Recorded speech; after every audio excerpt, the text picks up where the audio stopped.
किसी के पास क्या प्रूफ है कि ये चंद चांद मियाँ थे, क्या थे? तो ये क्यों गद्दी में बैठ करके अपने आप को पुजवाते हैं? उन लोगों के ऊपर टिप्पणियां करें ना जो व्यास गद्दी में बैठ करके, जिसको एक भी श्रीमद् भागवत महापुराण का शुद्ध श्लोक नहीं आता। अभी बागेश्वर जी की एक वीडियो चली थी, बागेश्वर जी ने उसमें जो श्लोक अशुद्ध बोला था। नमस्कार, आप देख रहे हैं सौगंध टीवी। बागेश्वर धाम के पीठाधीश धीरेन्द्र शास्त्री लगातार ऐसे विवादित बयान देते हैं जिनके बाद वो सुर्खियों में आ जाते हैं। अभी हाल फिलहाल में मध्य प्रदेश के पनागर में उनका भागवत चल रहा था। भागवत के दौरान उन्होंने साईं राम के ऊपर टिप्पणी कर दी। उन्होंने बोला कि साईं राम भगवान नहीं है। शेर की खाल पहन के अगर कोई गीदड़ आ जाएगा तो वो शेर नहीं बनेगा। अब सोचने वाली बात यह है कि लाखों करोड़ों जो हैं वो साईं भक्त हैं, जो साईं को भगवान का दर्जा देते हैं, उनकी आस्था के साथ इस तरीके की टिप्पणी करना। सेक्टर 7 रोहिणी के साईं मंदिर पे हम लोग मौजूद हैं। पंडित जी हमारे साथ हैं, उनसे जान लेते हैं। पंडित जी, धीरेन्द्र शास्त्री जी की जिस तरीके से टिप्पणी सामने आई है, क्या कहेंगे? ऐसा है, धीरेन्द्र जी ने जो टिप्पणी दी है शेर और गीदड़ वाली, तो ये तो बहुत ही गलत उन्होंने टिप्पणी दी है, क्योंकि एक संत, वो भी संत हैं। और ये बात मैं उनकी मानता हूँ कि बाबा एक महापुरुष थे, बाबा संत थे और बाबा संत हैं। और बाबा जैसे महापुरुष होना, धीरेन्द्र जी के तो पूरा परिवार है, चाचा है, ताऊ है, माता है, पिता हैं, सब कोई है। और अभी आपने कोविड में देखा कि साईं संस्थान ने, जो शिरडी साईं संस्थान है, उन्होंने सबको फ्री में भोजन कराया।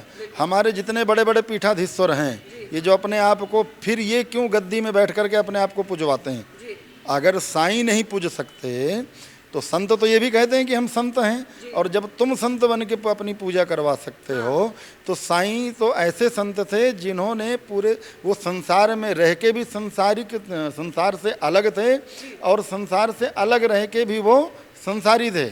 और उनका एक ही नारा था कि सबका मालिक एक। ना उन्होंने हिंदुओं की नफरत फैलाई, ना उन्होंने मुस्लिमों में नफरत फैलाई। उन्होंने लोगों को जोड़ने का काम किया, ना कि लोगों को काटने का काम किया है।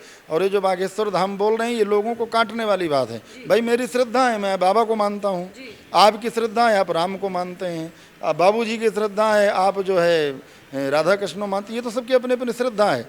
तो बाबा एक संत थे, ये इस बात से मैं उनकी सहमत हूँ। लेकिन जो एक वक्तव्य दिया उन्होंने कि कोई तो इसका मतलब ये लोग भी फिर यही करते हैं। अगर साईं ने शेर की खाल पहन लिया तो इन्होंने भी फिर खाल पहन रखी है, ये लोग भी वही कर रहे हैं।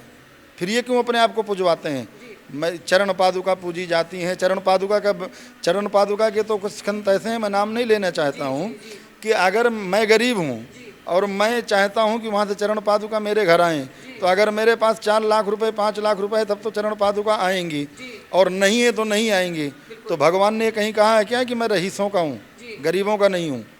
भगवान तो सबके हैं। पंडित जी, क्या लगता है, क्योंकि साईं के जो भक्त हैं वो तो उनको भगवान का ही दर्जा देते हैं। लगातार पहले भी साईं राम के ऊपर जो है वो उंगलियां उठती रही हैं। लगातार पहले भी बोला गया कि ये तो चांद मोहम्मद थे, इनको हिंदू क्यों पूज रहे हैं, सनातन इसीलिए आज खतरे में है। और धीरेन्द्र शास्त्री तो लगातार हिंदू राष्ट्र की बात कर रहे हैं, और हिंदू राष्ट्र की बात करके वो सुर्खियों में आ रहे हैं। वो कह रहे हैं बालाजी सब कुछ करते हैं, लेकिन जो हिंदू साईं राम को पूज रहे हैं उन्हीं के ऊपर इस तरीके की टिप्पणी कर। सनातन खतरे में साईं बाबा के पूजने से नहीं है, सनातन को खतरे में हम लोग डाल रहे हैं। जो हम लोग, अगर मैं कितने बागेश्वर धाम उनके ऊपर टिप्पणियाँ की, उनसे तो झप्पी पाते हैं।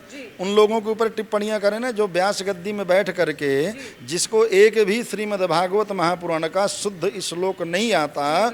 अभी बागेश्वर जी की एक वीडियो चली थी, बागेश्वर जी ने उसमें जो श्लोक अशुद्ध बोला था बहुत लोगों में, लेकिन वो सनातन का प्रचार कर रहे हैं, इसलिए हम लोग उनके साथ हैं, हम उनके विरुद्ध नहीं हैं। लेकिन अगर वो बाबा पे उंगली उठाएंगे, भाई संत का कोई परिवेश नहीं होता। ये रामचरितमानस में भी लिखा है, भागवत में भी लिखा है कि संत की ना तो कोई जाति है और ना संत का पूरा संसार ही समाज है। चाहे हिंदू हो चाहे मुसलमान हो, संत सबको एक नज़र से देखता है। और किसी के पास क्या प्रूफ है कि ये चंद चांद मियाँ थे, क्या थे? अपने मुंह से कोई कुछ भी बोल देगा तो हम थोड़ी मान लेंगे। बहुत बहुत धन्यवाद। तो हमारे साथ जुड़े थे सेक्टर 7 रोहिणी साईं मंदिर से पंडित जी, जिन्होंने धीरेन्द्र शास्त्री की जो टिप्पणी है गीदड़ और शेर वाली, उसके ऊपर उन्होंने अपनी राय रखी है। आप लोगों का क्या है मानना, नीचे कमेंट सेक्शन में जरूर बताएं। देखते रहिए सौगंध टीवी। आप देख रहे हैं सौगंध टीवी। सौगंध, वतन की।